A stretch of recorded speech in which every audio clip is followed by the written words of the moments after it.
hasta que finalmente se produjo, y es el retorno de Benjamín Netanyahu al poder, pero sobre todo con el refuerzo de sí, pues, radical, extremista, el señor Ben-Gvir, ¿no? Que es una persona señalada como racista, que ha obtenido, si por lo que veo por las cifras, su partido, que se llama, su alianza en todo caso, porque él tiene un movimiento que se llama Poder Judío, Sí, que se llama el partido se llama Sionismo Religioso. Exactamente, Correcto. tienen 14 escaños, ¿no? Correcto, el resultado final son 14 escaños. Es el tercer partido en el orden de los que más recibieron votos en estas elecciones. ¿Cómo explicas esto? Sí, ¿Cómo explicas primero, este resultado? Primero quiero decir, antes de dar esa explicación, que lamentablemente estamos viniendo de un gobierno histórico, que es el que duró un año.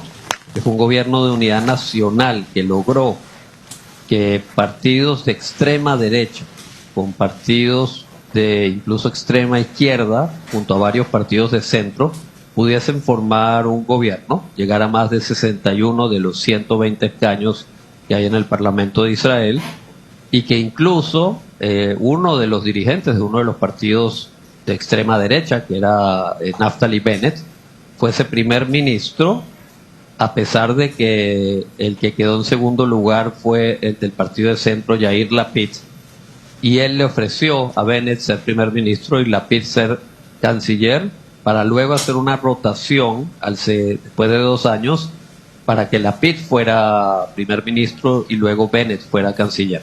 Eso no se logró porque el gobierno duró un año y se convocó por adelantado a estas elecciones que dan esos resultados.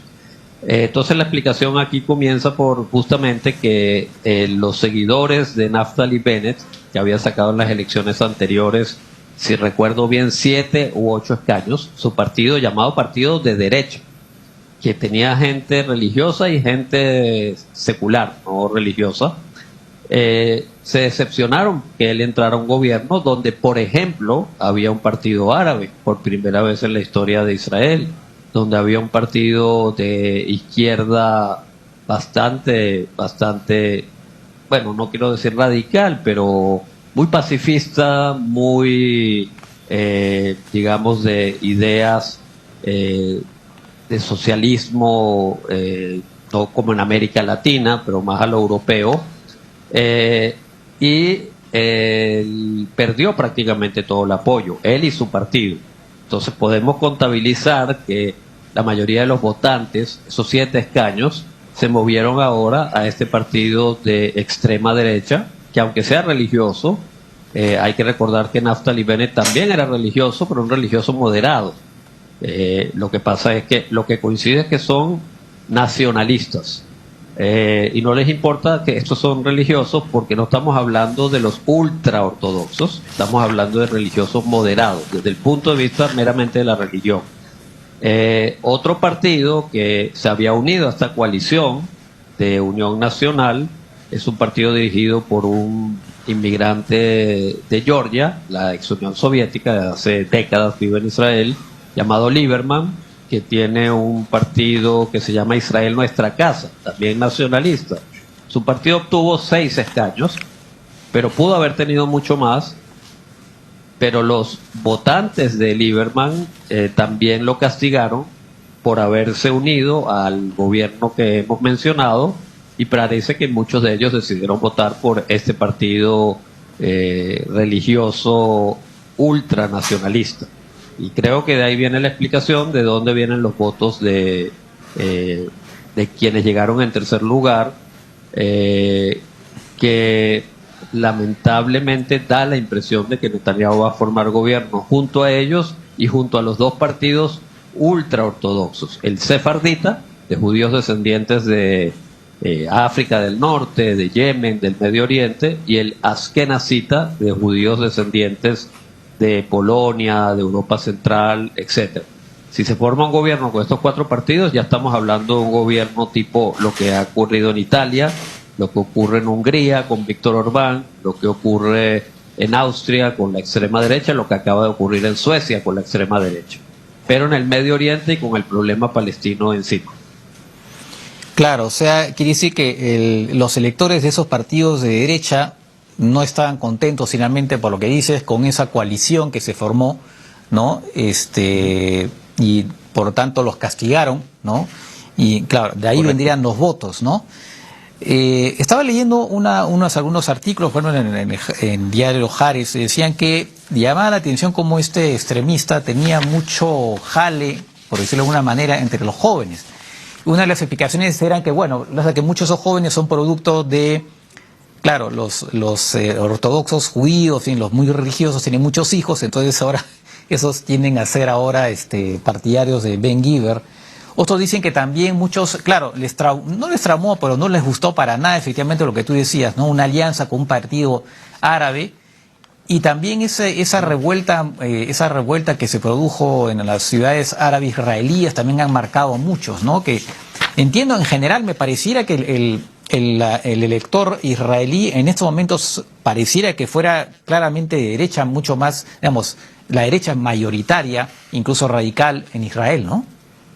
Sí, bueno, si tú recuerdas la última vez que me entrevistaste, yo estaba en Israel y me entrevistaste porque Bennett, en ese momento el primer ministro, y Lapid, en ese momento el canciller, estaban anunciando que iban a adelantar las elecciones. Sí. Entonces, en esa estadía larga que estuve de visita en Israel, conversando con muchas personas que generalmente votaban hace 10 años, 15 años por el Partido Laborista, que es un partido de centro izquierda, que es el partido que hizo el acuerdo de Oslo con los palestinos, el intento progresivo de entregar tierras a cambio de paz, el partido que hizo la paz con Jordania, etcétera. Muchos de esas personas han girado, yo no sé si decir a la izquierda, pero no les gustan dos tipos de partidos y dos tipos de sectores en la población israelí. Uno son los religiosos, sean los religiosos nacionalistas o sean los ortodoxos. Les molesta mucho el exceso de influencia que tienen en la política y por eso en la vida cotidiana de los israelíes, a pesar de que si uno mide el total de votos o de escaños que obtienen en el Parlamento, no es tanto, porque si sumamos los 14 votos, en este caso, del Partido Religioso Sionista, Nacionalista, más los 6 del Partido Ortodoxo Askenazita, tenemos 20, más los 10 creo que de Shas, que es el partido sefardita, y tenemos 30 en un parlamento de 120. Ellos no representan para nada ni siquiera la mitad de la población israelí, pero ejercen un poder inmenso porque está el Likud, el partido de Netanyahu, que sacó 32, y obviamente con ellos pueden formar gobierno de una manera muy fácil. Y los que votan por el Likud es la fascinación a Netanyahu, que tiene mucho carisma, y es el tema de seguridad, no es solamente una visión derechista. No todos los que votan por Likud lo hacen porque son de extrema derecha. De hecho, si no, votarían por los otros partidos.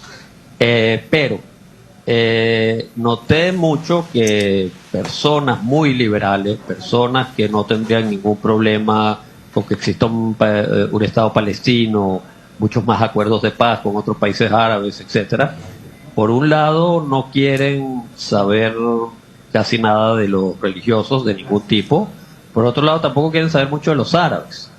Entonces también esas personas se molestaron con el gobierno de unidad nacional que permitió que hubiera un partido árabe en la coalición.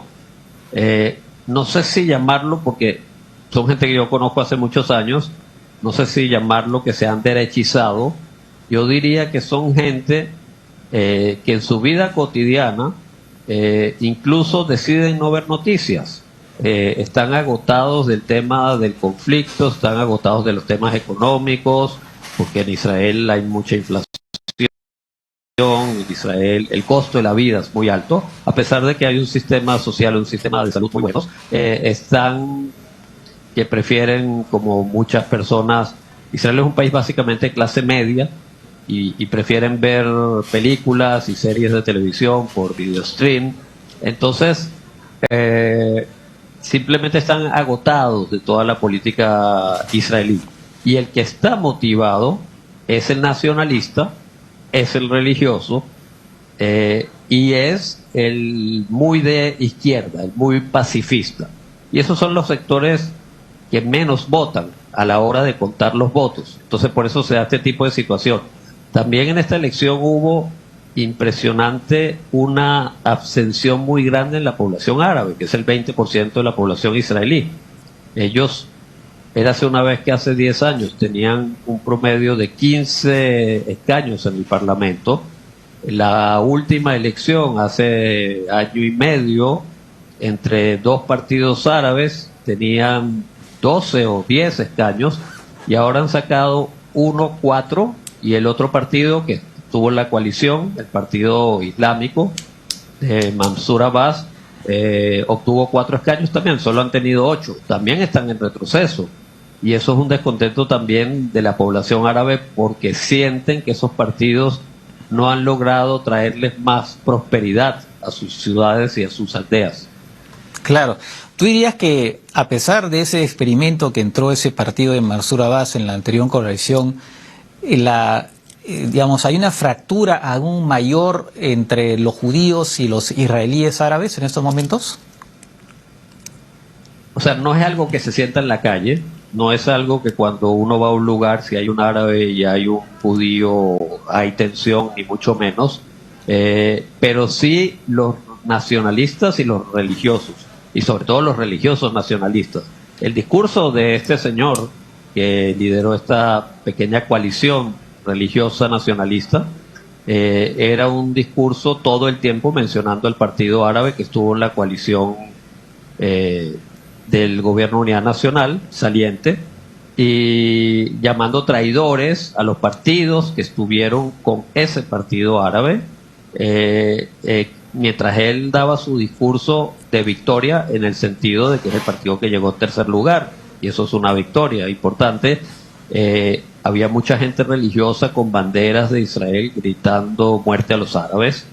Él no los exaltó ni nada por el estilo, no se unió a ese coro, no aplaudió eso, pero tampoco les dijo que eso no era mal, tampoco les dijo que eso era incorrecto. Entonces, es un grupo que se ha derechizado mucho, es cierto, ese grupo es un grupo que crece porque los religiosos tienen más hijos que los laicos. Es una cuestión que lo dice la misma Biblia, hay que crecer y multiplicarse, y ellos se lo toman en serio, tanto los ultraortodoxos como los religiosos nacionalistas, y eso también repercute en el resultado. Ahora, yo quiero creer que hay una opción de gobierno todavía más moderada. Quiero creer que Netanyahu sabe que le conviene tratar de negociar esa coalición, que sería con Lapid, el que quedó en segundo lugar, el que fue canciller y luego primer ministro por unos meses, el partido de centro, que obtuvo 22 escaños, más el Likud con 32. Si le sumamos un partido de un general, no recuerdo el nombre que tiene, sí, un ex general importante de Israel, Benny Gantz, sí, que también fue ministro de defensa de Netanyahu y fue ministro de defensa del gobierno de unidad nacional. Ese partido tuvo 10 escaños o 12, no recuerdo ahora. Y si le sumamos al partido de Lieberman, que estuvo en el gobierno de unidad nacional, que tiene 6, Netanyahu puede conformar un gobierno sin los ortodoxos y sin este partido de nacionalistas extremos.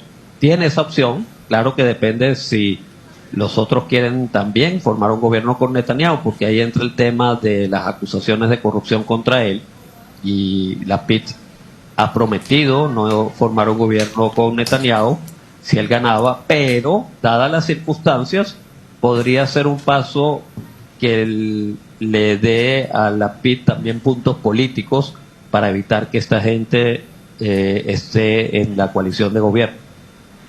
¿Y cuál es la... Ahora, primero, ¿cuánto crees que demoran estas negociaciones para formar gobierno?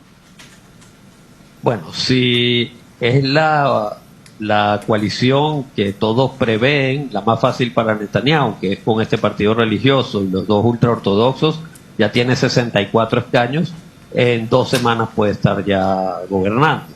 Si va a ser el intento de una coalición más moderada, puede durar un mes, mes y medio. Es un Ya. promedio. O sea que con él no le alcanza si, por ejemplo, se alía otra vez a Benny Gantz, como hizo una oportunidad, no le alcanza con solamente su partido. No, porque el partido de Netanyahu tiene 32, Benny Gantz creo que tiene 12, serían 44 Ya. y ya está. Pero y los, ya, y no y los alcanza, ultra tiene que tener religiosos 61. y los ultra religiosos. Con los, Claro. con los ortodoxos habría que sumar más 18, 32. Creo que llega a 60, que necesita 61. Ah. Porque no le alcanza. No le alcanza. Bueno, y evidentemente en esta campaña, como en las anteriores, en realidad el tema palestino no ha figurado. Parece, como ya mencionamos en otra oportunidad, para los israelíes el tema palestino es básicamente un tema de seguridad que tampoco los conmueve demasiado. Y claro, Correcto. no hay pues y no se ve salidas, ¿no? Y más bien se Claro. ve que probablemente las acciones militares tal vez se van a endurecer incluso más de lo que ya estaban hasta ahora, ¿no? Sí, bueno, hay que entender primero que ahí entra el factor Trump, de su gobierno del año 2016 al 2020, que prácticamente desmanteló todo posibilidad del proceso de paz. Que no es que venía muy bien, pero Trump incluso cerró la embajada de la autoridad palestina en Washington. Trump decidió ignorar totalmente a los palestinos y cuando presentó el famoso plan, supuestamente el gran plan de la paz en todo el Medio Oriente, ni siquiera le consultó a los palestinos, no tuvo reuniones, la gente de Trump con el liderazgo palestino. Entonces, ese tema terminó de enterrarlo Trump y Biden con todas las problemas, Ucrania, los problemas económicos, tal, no le ha dado suficiente importancia al tema del Medio Oriente, más de una visita técnica para luego seguir a Arabia Saudita.